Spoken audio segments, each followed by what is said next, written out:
¿Qué pasa, gente? Muy bienvenidos, como siempre, al canal del arte.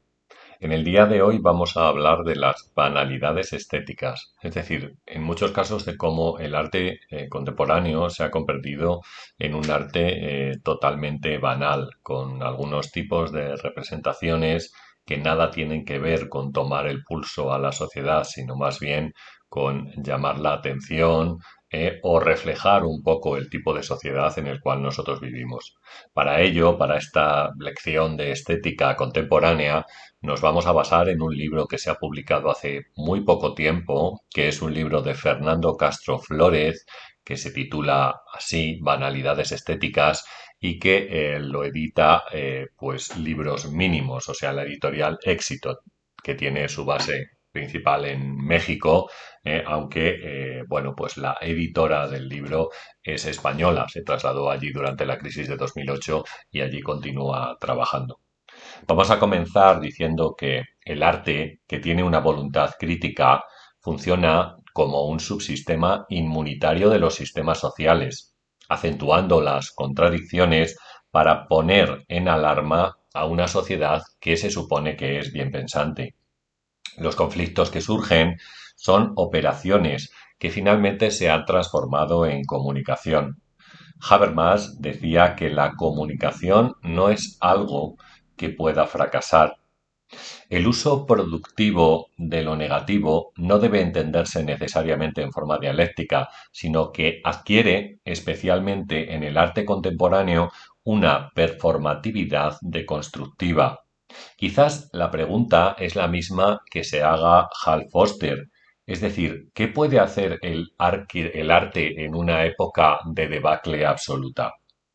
El metaverso, escribe José Luis Villacañas, tiene un claro trasfondo financiero.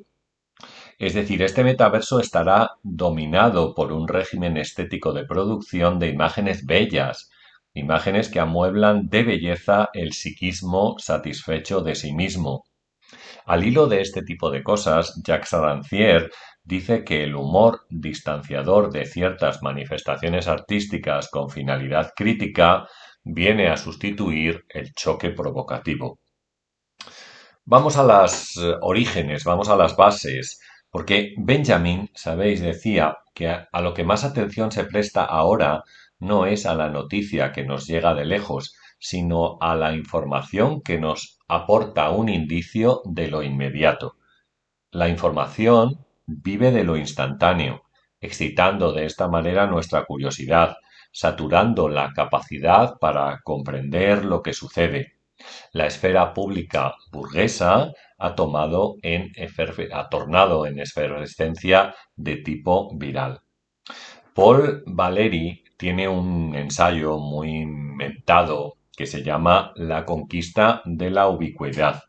Además, en este ensayo, que es de principios del siglo XX, de 1924-25 aproximadamente, nos dice, por ejemplo, allí que las imágenes llegarían a nosotros como llega la electricidad a las casas. Decía además que no sabía si un filósofo había soñado alguna vez con la distribución de la realidad sensible, o sea, de las imágenes, a domicilio, lo cual es una cosa muy curiosa si nos ponemos a analizar lo que tenemos ahora en las pantallas de nuestros teléfonos móviles o nuestras tabletas, ¿no?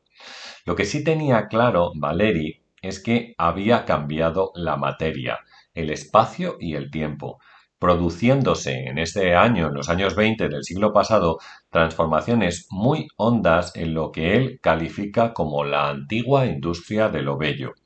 Un siglo después, la profecía de las imágenes se ha cumplido. Lo que vemos es que apenas nos da tiempo a reaccionar a ello. Si hiciéramos un intento, por ejemplo, en las redes sociales por incitar a los espectadores a desarrollar lecturas críticas y sobre todo a ir más allá de lo que llamamos la percepción distraída, dice Muntadas que hoy esas advertencias conceptuales estarían literalmente laminadas por el participacionismo, transformando la implicación de la gente en un simple juego. Vamos, que cualquier idiota te hace un vídeo viral con una tontería Y estas cosas de las cuales estamos hablando, como por ejemplo que se desarrollen lecturas críticas, pues pasan completamente al olvido. Quizás es que se está cumpliendo la frase de Joseph Beuys, que decía que todo hombre es un artista.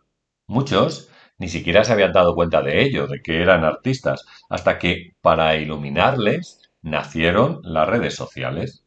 Esta sociedad del espectáculo, de la que hablaba Guy Debord, se ha transformado, según Claire Bishop, en simple participación, al poder emitir todos sus opiniones.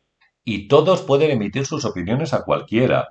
Ello nos lleva a encontrarnos con un empoderamiento de las masas y un continuo flujo de egos banales. Es decir, el espectáculo y la participación se han fusionado sin remedio. Esto nos lleva a pensar, siguiendo a Walter Benjamin, que hay una pobreza de la experiencia. Él lo pensaba en la época del ascenso del nazismo, esta pobreza de la experiencia, con, digamos, una masa que era tremendamente manejable. Pero da la impresión de que esto se ha intensificado en nuestro mundo. Cuando el arte, por ejemplo, narra historias, parece completamente agotado. Y nosotros solamente parecemos dispuestos a viralizar aquello que odiamos, o aquello que son nuestras fobias, ¿no? Aquello que nos da miedo, enfrentándonos en algún caso a nuestra propia sombra. Ortega y Gasset, como sabéis, en el año 1924 publica un texto que se llama El punto de vista en las artes. Y ahí dice que la evolución que conducía al arte, al inexorable hecho de pintar cosas, a atender sensaciones y finalmente a intentar fijar ideas. Es decir, frente a contar historias, que era un poco lo que ocurría anteriormente, bien fueran, yo que sé, religiosas o mitológicas en algún caso, o incluso, yo que sé, de guerra o cosas así, resulta que en la vanguardia nos trae una atención a sensaciones y finalmente a ideas. El arte, en ese momento, ya no intenta representar los ideales del ser humano, sino que se convierte en un juego formal, asemejándose de esta manera al deporte. La participación contemporánea, pues la verdad es que no nos produce ningún shock. Yo diría que nos produce cierta ansiedad por ver el número de likes que tenemos, ¿no? Aunque las lágrimas de cocodrilo en algún caso y la empatía relamida nos ofrezcan dosis interminables de prime time. Sabemos así que prácticamente en un instante todas las naderías, es decir, pasan y se transforman formando parte del basurero mediático del olvido, ni siquiera llegando a tener el mismo ciclo vital de algunos invertebrados que en pocas horas les da tiempo a crecer, reproducirse y morir poco después. Tal vez el destino del arte en la época de la posverdad sea el de convertirse en un signo que siempre permanece a la espera de ser codificado, accediendo a un marco interpretativo que ha sido capaz de mantener sus propios límites. Quizás lo importante sobre la obra actualmente es que se le tomen fotos a todo y que estas fotos circulen. Que llegue cuanto más gente mejor a través de las redes, en un momento donde compartir en la pantalla se ha vuelto esencial en nuestra comunicación con el otro. Quizás podemos entender ciertas manifestaciones artísticas provocadoras como si fuera un placebo adictivo que permitiera mantener una verborrea o una idea de una utopía que oscila entre la pirotecnia mediática y lo estetizadamente cochambroso. Se tiene que citar siempre cualquier cosa, convirtiendo en lectura en una teatrocracia, para que no pase nada. O mejor, con la esperanza de conseguir una recompensa glacial, es decir, un guiño de complicidad de aquellos que podríamos calificar como enteradillos. El gran tour que tienen los eventos del arte no serviría en ningún sentido para curar la melancolía, enfermedad del siglo XXI, según Zizek, ni siquiera la leche de los sueños que se ha servido. La Bienal de Venecia haría que desapareciera la enorme sensación de fracaso. Seguimos de esta manera experimentando un mundo recalentado en el que habrá que recuperar un coraje extraordinario para construir algo común, o por lo menos para evitar alimentar el resentimiento tan característico de esta era de individualismo que podríamos calificar como individualismo tirano. Cabalgamos entonces a lomos de la nostalgia, jugueteando con la combinatoria estetizante de lo obsoleto. De esta manera existiría lo que Simon Reynolds llama una retromanía, que produce más que nada un entretenimiento fantasmal en el que la cursilada y lo cookie pueden entretenerse con el colectivismo radical. Ya no somos capaces de soñar con utopías, algo que nos apunta Zygmunt Baumas, sino con retrotopías, es decir, una añoranza del pasado en el que la seguridad y la libertad puedan reconciliarse. Actualmente da la impresión de que los museos se sienten obligados a comisariar experiencias, ya no exposiciones, y generar eventos en un delirio febril de participacionismo.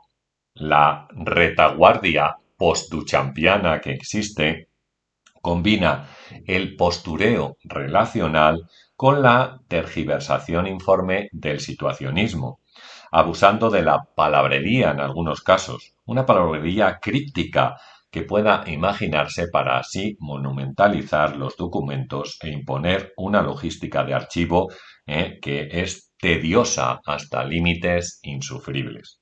Con la excusa de la democratización de las instituciones, aunque de espaldas completamente a las condiciones del público, aunque se hable de democratización, se impone un deplorable despotismo ilustrado que apela a términos como la decolonización, la construcción o la queerficación, cuando en realidad tienen una voluntad estos ámbitos democráticos o estos ámbitos supuestamente participativos de ocupación institucional obsesiva. Así que quizás debiéramos buscar a los culpables en la retaguardia de los curadores o comisarios de exposiciones, que han mezclado un adoctrinamiento pretendidamente radical con la transformación de los museos en sitios de entretenimiento.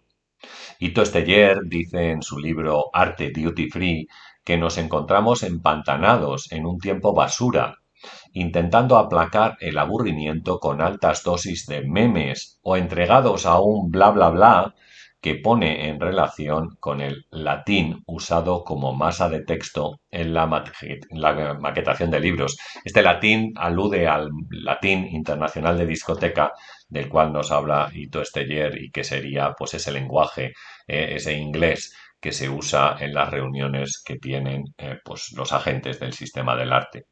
Ito Steyer advierte que el acto de ver ha sido sustituido por el cálculo de probabilidades, la desencriptación y el reconocimiento de patrones.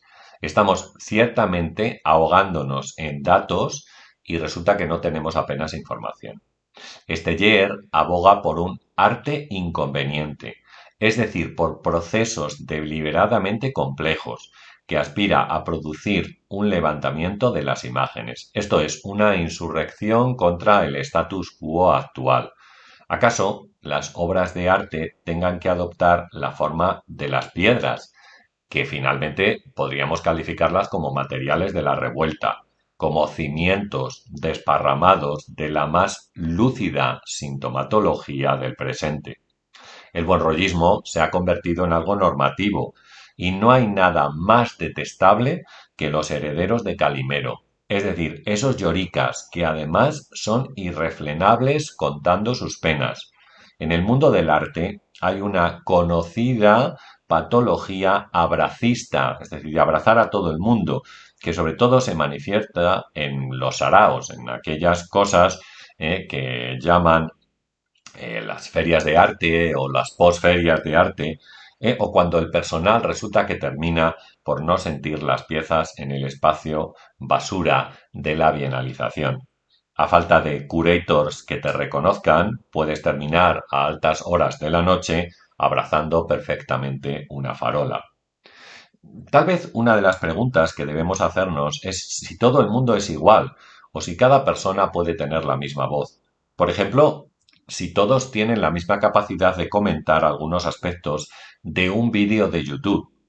Eric Sadin dice que para tener la sensación de no sufrir pasivamente ciertas situaciones, se podía recuperar el control o insinuar una suerte de vínculo de igualdad una vez que se han vivido ciertos acontecimientos mediante el uso verbal de la plataforma, de esta plataforma de YouTube.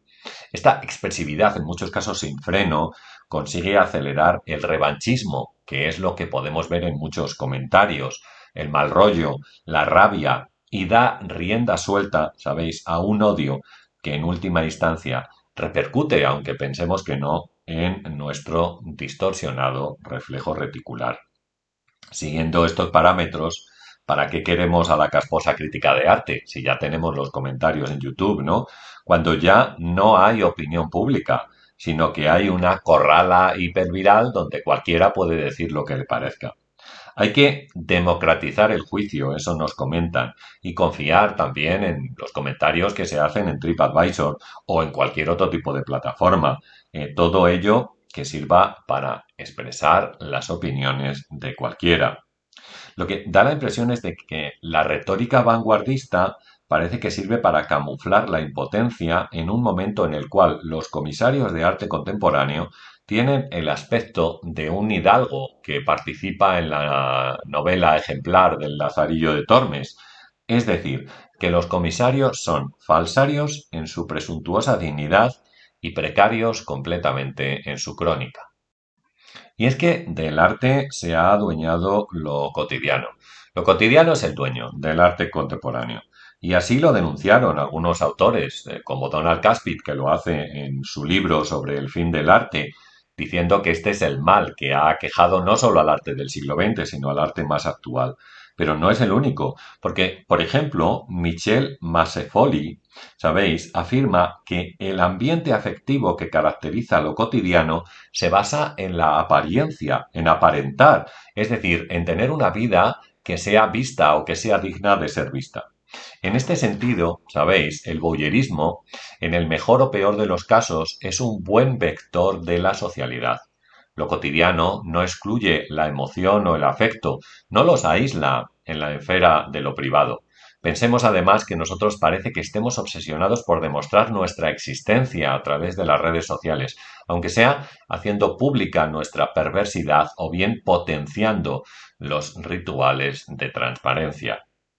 Cuesta mucho, dice Fernando Castro en este libro, respirar la pestilencia del literalismo, esa capacidad pseudointelectual que es aplaudida por complejas estrategias de marketing cuando ha retornado patéticamente lo camp, aquel esteticismo que reciclaba permanentemente lo kitsch, así como la defensa sin complejos aparentes de todo lo banal, mezclado esta banalidad con lo horrible.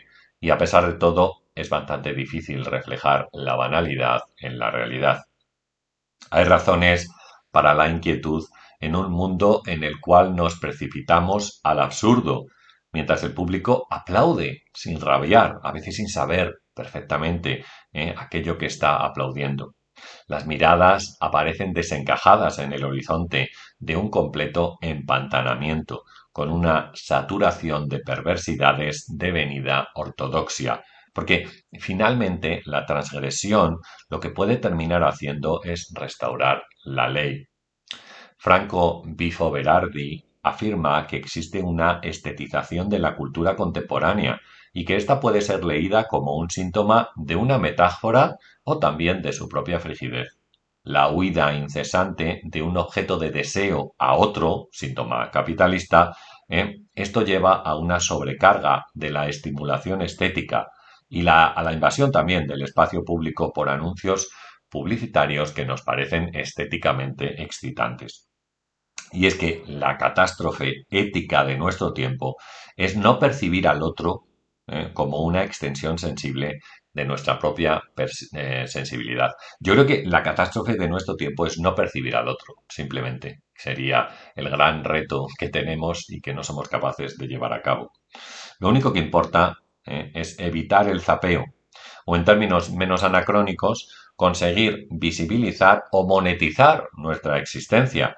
Aunque para ello, para monetizar nuestra existencia, como hacen mucha gente en este canal de YouTube o en estos canales de YouTube, es hacer el payaso o a veces el freak, ¿vale?